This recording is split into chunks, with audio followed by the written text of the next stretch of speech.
గంటల 9 నిమిషాల సినిమాలో ఇది బాగుందని కూడా ఏమీ లేదు. ఒక రకంగా చెప్పాలంటే ప్రభాస్ గారు చాలా తప్పు చేశారు. ఏం చేశారంటే ఈ స్టోరీని ఎన్నుకోవడం తప్పు చేశారు, డైరెక్టర్ని ఎంచుకోవడం ఇంకా తప్పు చేయడు. ఈ సినిమా ఏదైనా మైనస్ ఉందంటే అది మారుతిదే. చిన్న సినిమా పెద్ద సినిమా తీయలేడు, హ్యాండిల్ చేయలేడు. ప్రభాస్ అంటే నిజంగా ఒక డైనోసార్ లాగా వాడాలి తప్ప చిన్నపిల్లల చేపలు, చిన్న చిన్న చేపలు, బెదురు ఇలా అనకూడదు. అసలు ప్రభాస్ని కట్అవుట్ ఏముంటుందో ఆ కట్అవుట్ దగ్గర జీవించాలా. ఏదో సినిమా చేద్దాం అనుకునే ఒక పాన్ ఇండియా స్టార్తో సినిమా తీసే అవకాశం మారుతికి దక్కింది. అలాంటితో ఎలా తీసుకోవాలి సినిమా? చాలా కంటెంట్ లేదు, కాన్సెప్ట్ ఏం లేదు. టైటిల్ కార్డు పడ్డా కాడి నుంచి కూడా సినిమా మనకి ఎక్కడ ఉందంటే పాటలకి ఫైట్లకి సంబంధం అనా లేదు. నిజంగా ప్రభాస్ గారి సినిమా అంటే ప్రసాద్ ఐమాక్స్లో టికెట్లు దొరకవు, అసలు దొరకవు. అలాంటిది టికెట్ చూసి దానికి అర్థం ఏంటి? సినిమా బాగుందని ఎక్స్పెక్టేషన్తో వచ్చేసాం. తీరా సినిమా చూసిందంతా ఆ 3 గంటల 9 నిమిషాలు చాలా ఇబ్బంది పడాల్సి వచ్చింది. దానికి తోడు పార్ట్ 2 వేసాడు. పార్ట్ 1 ఇప్పుడు ఎవడో దేకలేడు, పార్ట్ 2 కూడా వేసాడు. అనవసరం అనిపించింది. కానీ ఇందులో ప్రభాస్ గారు లుక్ కానీ, ప్రభాస్ గారి యాక్టింగ్ కానీ, ఆయన కామెడీ టైమింగ్ కానీ 1 man షో కనపడుతుంది. మిగతా అంతా జీరో, అది మాత్రం 90% అనిపించింది. ఓవరాల్గా సినిమా బ్లాక్ బాస్టర్ సూపర్ హిట్ నేను చెప్పను, కానీ పర్వాలేదు అనిపించింది. అవుట్ ఆఫ్ రేటింగ్ అతి కష్టం మీద, అది ఇష్టమే కూడా కాదు, అతి కష్టం మీద అవుట్ ఆఫ్ రేటింగ్ వరకు మనకు. కానీ ప్రభాస్ గారి యాక్టింగ్ చాలా బాగా చేశారు. కూడా క్లియర్గా తెలిసిపోతుంది. ఈజీగాను సీజీజీ కూడా ఒక 2-3 సీన్లు చూపించాడు. అది ఎంతసేపు ఒకటే తీసుకొస్తున్నాడు. అది వస్తుంది, ఇది వస్తుంది, ఎప్పుడైతే చేస్తుంది. ఏముంది ఎప్నటిజం? కొన్ని చాలా సినిమాలు ఎప్నటిజం అని వచ్చింది. ఈ టైప్ ఆఫ్ ఎప్నటిజం ఆయన మారుతి గారు అసలు ఎలా అనుకుని తీశాడు?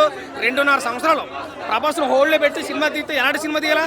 అసలు ప్రభాస్ కటౌట్ ఏంటి, ఆయన తీరేంటి, ఆయన దేహ దారుగ్యం ఏంటి? అలాంటి వ్యక్తికి ఎలాంటి సినిమాలు తీయాలా? ఇలాంటి రొట్ట సినిమాలు చేస్తావు నువ్వు? ఏమి లేవు, అర్థందా? అసలు ప్రభాస్ వింటేజ్ అంటారు. అసలు what is the meaning of vintage? Prabhas కైనా 60 సంవత్సరాలా? ప్రభాస్ కైనా 70 సంవత్సరాలా? నువ్వు వింటేజ్లో జీవించడానికి తిప్పుకొడుతున్నా 40 సంవత్సరాలు. ఇంకా వింటేజ్ ఎంత జీవించాలా? ఉన్నట్టున్నట్టు జీవించాలి కదా. నువ్వు మారుతూ ఏంటని ఎందుకు చేసా సినిమా? నువ్వు ఎవరిని బాధ పెట్టడానికి తీసావు? నువ్వు 500 రూపాయలు పెట్టుకుని 3.5 గంటలు 9 నిమిషాలు అంటే పొద్దున్న తెల్లరాట్లు వేసి స్నానాలు చేసి సినిమా థియేటర్కి వచ్చి ఇంటికి వెళ్ళి లోపల 5 గంటలు పడుతుంది. ఎవరిని ఉద్ధరించడానికి నువ్వు సినిమా తీసావు? అని ఏమైనా ఉందా నీకేమన్నా? భారతి ఏమైనా ఉందా అసలు? ఇలాంటి సినిమా తెస్తా నువ్వు? ఒక పాన్ ఇండియా స్టార్ వాడుకుంటే ఎలాగ వాడుకుంటావు? నువ్వు ఎంతో ఎక్స్పెక్ట్ చేసుకుని వచ్చే సినిమాకి ఎలా తీయాలి సినిమా? నువ్వు ఇలా సెన్స్ ఉందా మీకు? మారుతిని అంటున్నాను. సినిమా మైనస్ అంతా మారుతుందే, ప్రభాస్ అన్నది ఏమీ లేదు. ప్రభాస్ అని యాక్ట్ చేశాడు, మారుతి యాక్ట్ చెప్తే అదే యాక్ట్ చేయడు. కానీ ప్రభాస్ అని మిస్టేక్ లేదు. మిస్టేక్ అంతా మారుతుంది. అడ్రస్ మనం చెప్పాడు, కొండాపూర్ 71 ఎంతో చెప్పాడు పిల్లర్ నెంబర్. లొకేషన్ పెట్టు, నువ్వు లొకేషన్ పెట్టి చెప్తాను, వచ్చి మేము మాట్లాడుతాం నీ దగ్గరికి. ఏం తీసివా సినిమా? ఒక పాన్ ఇండియా స్టార్ నీకు అప్పు చెప్తే పప్పుని చేసావు. ఇక్కడ ఒక పాన్ ఇండియా స్టార్తో సినిమా తెలియదు ఎలా తెలియవు? పాన్ ఇండియా స్టార్ సినిమా ఎలా ఉండాలా? సలారు, బాహుబలి, కలికి ఏ రేంజ్లో తీసుకున్నావు? అవతల వాడుకోలేదా? నువ్వేం వాడుకున్నావు? నువ్వు ఏమో వాడుకున్నావు. నువ్వు ప్రభాసం వాడుకుని నీకు చేత కాదు. మళ్ళీ పెద్ద హీరోలతో సినిమా తీయడం ముందుకు లైన్ కూడా ఎత్తావు. ఏందయ్యా అందుకని సినిమా కోసం రావట్లేదు. మారుతి గారు మాకు అసలు నచ్చలేదు. ప్రభాస్ ఫ్యాన్స్ కాదు, అనదర్ ఫ్యాన్స్ కూడా చాలా డిసప్పాయింట్ అయ్యారు. సినిమా అంతంత మాత్రం అనిపించింది. కానీ ప్రభాస్ లుక్ చాలా బాగుంది, యాక్టింగ్ బాగుంది, పర్ఫార్మెన్స్ వరకు ఓకే. సినిమాలో మధ్యలో చుట్ట సీన్ కట్ చేసి 15వ తారీఖు మళ్ళీ యాడ్ చేద్దాం అంటున్నారు, కరెక్టేనా? అనా 3 గంటల 9 నిమిషాలు సినిమా చూపించాడు. ఇది చూడడానికి ఇబ్బంది పడడం, ఇంకా యాడింగ్ సీన్ ఏం చూస్తాను చెప్పు? ఏం చూసేస్తాను చెప్పు? ఫస్ట్ ఒక ఫైటర్ని చూపించాడు, ఒక అమ్మాయిని తరుపు కూర్చోడు, ఒక ఫైటర్ని చూపించాడు. ఎంబటే సాంగ్ అయినా కంపారిజన్ ఉందా? దేనికైనా సెన్స్ లేదా? మారుతికి ఏమన్నా? ఓవరాల్గా సినిమా అయితే ప్రభాస్ అని కోసం చూడాలి. కంటెంట్ కాన్సెప్ట్ ఏం లేదు. చిరంజీవి వెంకటేష్ సీన్లన్నీ కామెడీ. మధ్యలో బులిరాజుని తీసుకొచ్చాడు, ఆ ఎపిసోడ్ ఏమైనా డౌన్ అవుతుంటే అది పేలింది. హర్ష జంగిల్ ఎపిసోడ్ అది పేలింది. ఏ ఎపిసోడ్ మామగారికి అల్లుడికి తమాషా ఫైట్ పెట్టాడు, అది అద్భుతంగా ఉంది. అది కాకుండా లేడీస్కి సటిల్ మెసేజెస్ ఇచ్చే సీన్లు అవి పేలే. చిరంజీవిని వెంకటేష్ ర్యాగింగ్ చేశాడు. ఆ ర్యాగింగ్ సీన్లు ఎంత బాగున్నాయంటే, అంటే ఇప్పుడు చిరంజీవిని ఒక మగధీరుడుగా, జగదేక వీరుడుగా అలా చూపించేది. అలా టీము ర్యాగింగ్ చేస్తారు, వెంకటేష్ ర్యాగింగ్ చేస్తాడు. పైగా చిరంజీవి సినిమాల్లోని హిట్ పాటలతో పాడుతూ ర్యాగింగ్ చేస్తాడు. చిరంజీవి కుళ్ళుకోవడం ఏం తీసాడండి సినిమా. ఇతను ఆ తెలుగు సినిమాల్లో తల నుంచి పాదం దాకా అనిల్ రావుపూడికి తెలుగు సినిమాలు డైజెస్ట్ చేసేసుకున్నాడు.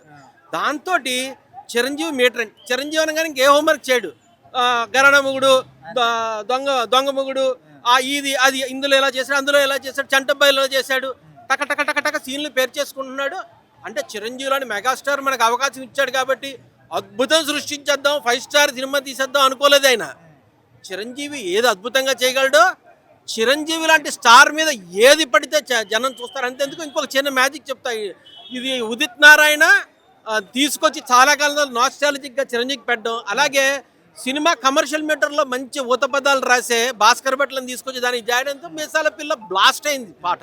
అట్లా ప్రతిదీ కూడా అతను, అలాగే పైగా అందులో క్యాథరిన్ని తీసుకొచ్చాడు. యూత్గా క్యాథరిన్లో సెపరేట్ ఫాలోయింగ్ ఉంది. ఆ అమ్మాయి ఎపిసోడ్లు అన్నీ బాగున్నాయి. ఆ అమ్మాయి పేరు జ్వాల అని పెట్టాడు. చంటబ్బాయిలో సుహాసిని పేరు జ్వాల. సో అతని మైండ్లో ఇప్పుడు మనకి రాజమౌళి లాంటి సినిమాలు అంటే కాంటినెంటల్ ఫుడ్ అయితే, ఇతను అరిటాకులో భోజనం వేసి మన తెలుగు భోజనం పెడతారు. పక్కా తెలుగు డైరెక్టర్. రాఘవేంద్రరావు జంజాల ఇద్దరిని వేసి మిక్సీలో వేసి కొడితే జంజాల క్లీన్ కామెడీ, రాఘవేంద్రరావు గారి కమర్షియల్ మీటర్ రెండు కలిపితే అనిల్ రావుపూడి. ఇతనికి తిరుగులేదు. మళ్ళీ త్రివిక్రమ్, బాపు ఇలాంటి మన తెలుగు డైరెక్టర్ల తర్వాత పక్కా తెలుగు డైరెక్టర్ మనకి అనిల్ రావుపూడి. ఇంకా I think hit streak continue అయింది. ఈ సినిమా 300 నుంచి 400 కోట్లు కొట్టడానికి అవకాశం ఉంది. నేను ఎప్పుడు నెంబర్లు ఎవరికి చెప్పలేదు.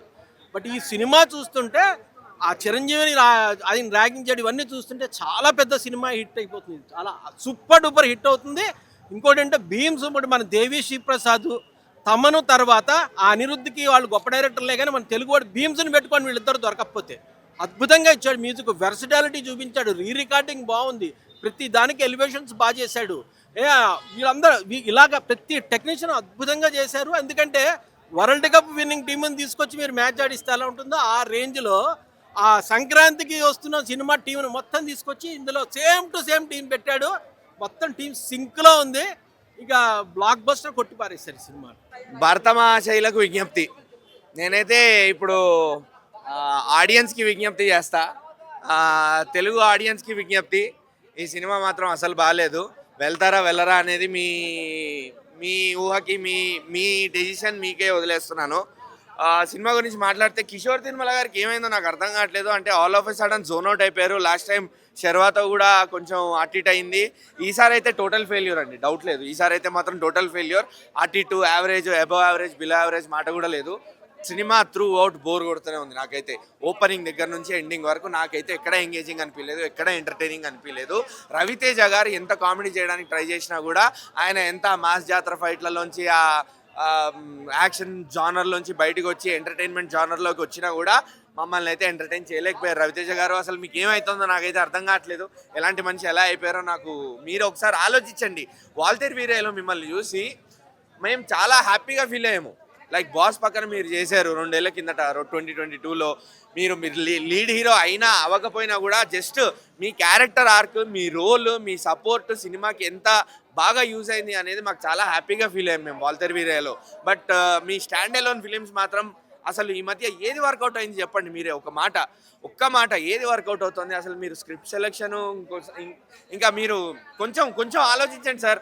మీ జనాల కోసం, మీ ఫ్యాన్స్ కోసం, మా టాలీవుడ్ ఆడియన్స్ కోసం మైండ్లో పెట్టుకొని ఒక్కసారి మంచి స్క్రిప్ట్ సెలెక్ట్ చేసుకొని మంచి కాన్సెప్ట్తో మళ్ళీ ముందుకు రండి. అసలు రవితేజ గారు ఇలానే చేస్తే మాత్రం, ఆయన అఫ్కోర్స్ ఛాన్స్లు ఇస్తున్నారేమో డైరెక్టర్లకి, బట్ నో, ఇదేదో టాలీవుడ్ అభిమానుల మీద పగబట్టినట్టుంది తప్ప మాకు ఆ ప్రైమ్ రవితేజ కనిపించట్లేదు. రవితేజకి సినిమాలంటే ఎంత ప్యాషన్, సినిమాలంటే ఎంత పిచ్చి అంటే, అలాంటి సినిమాలు ఏమైపోయాయి, ఎలా తీసే మనిషి ఏమైపోయాడు అని చెప్పి మాకు ఒక షాకింగ్గా ఉంది తప్ప మాకు ఇంకేం పగలేదు. లేకపోతే మేము ఇంకేం అనుకోవట్లేదు. మీరు ఇంకో సినిమా తీసి రండి, మేము మళ్ళీ చూస్తాం. కాకపోతే కొంచెం మా గురించి ఆలోచించి కొంచెం మంచి సినిమా తీయండి ప్లీజ్. ఇదొక్కటి మా విజ్ఞప్తి మీకు, ఈ సంక్రాంతికి మా విజ్ఞప్తి మీకు అనుకోండి. ఓవరాల్గా సినిమాకి వస్తే మాత్రం 2.5 గంటలండి సినిమా. 10:30 అవుతుంది టైం. ఇప్పుడు 8 o'clock స్టార్ట్ అయింది. నాకైతే లెంగ్తీగా అనిపించింది. 3.5 hours పైన ఉన్నట్టు అనిపించింది సినిమాలో. ఇంటర్వెల్ ఎప్పుడు వస్తుందా, క్లైమాక్స్ ఎప్పుడు అయిపోద్దా, ఎప్పుడు బయటికి వెళ్ళిపోదామా అన్నట్టుండే. కామెడీ వర్కౌట్ కాలేదు, నిజంగా చెప్తున్నా, ఏం వర్కౌట్ కాలేదు. ట్రెండీ టాపిక్స్ యూజ్ చేశారు, ట్రెండీ డైలాగ్స్ యూజ్ చేశారు, అన్నీ నడిపించడానికి చూశారు. కానీ ఎక్కడా వెన్నెల కిషోర్ గారితో కానీ, సత్య గారితో కానీ, రవితేజ గారితో కానీ ఒక పాయింట్ ఆఫ్ టైంలో కూడా నేను జెన్యున్గా ఎక్కడా నవ్వలేదు. మొత్తం అంతా బలవంతంగా నడిపించడానికి ట్రై చేశారు సినిమాలో కిషోర్ తిరుమల గారు ఆయన డైరెక్షన్లో మాత్రం. అండ్ లాస్ట్లో సర్ప్రైజ్ అని అన్నారు కదా నిన్నటి దాకా, అది ఏం సర్ప్రైజ్ కాదండి. పెద్ద మన సీరియల్ పాటల్ని డీజేలో మిక్స్ చేయించి మొత్తం అందరు ఆడవాళ్ళతో రవితేజ గారితో డ్యాన్స్లు వేయించారు. మేబీ సీరియల్ల పాటలకి నాస్టాలజిక్గా కనెక్ట్ అవుతాం అనుకున్నారో ఏమో. లేదండి, అసలు డిస్కనెక్ట్ అయిపోయాం. అప్పటికే సినిమా మీద విరక్తి వచ్చేసింది, సినిమా మీద ఫ్రస్ట్రేషన్ వచ్చేసింది. ఆ పాయింట్ ఆఫ్ టైంలో నువ్వు మళ్ళీ సంబంధం లేకుండా ఏదో డీజే పాటలు పెట్టి అందులో సీరియల్ పాటలు పెడితే ఇంకా జనాలు ఎక్కడ ఎంటర్టైన్మెంట్ ఫీల్ అవుతారు బాస్? మీరే ఆలోచించండి ఒకసారి. కిషోర్ గారు అండ్ రవితేజ అన్న ప్లీజ్ విజ్ఞప్తి, మంచి సినిమాతో రండి. మీరు మళ్ళీ సినిమా తీస్తే మళ్ళీ మేము వస్తాం సినిమాకి, కాకపోతే ఈసారి మంచి సినిమాతో వస్తారని చెప్పి ఒక చిన్న హోప్తో వెళ్ళిపోతున్నాం ఇప్పుడు, అంతే.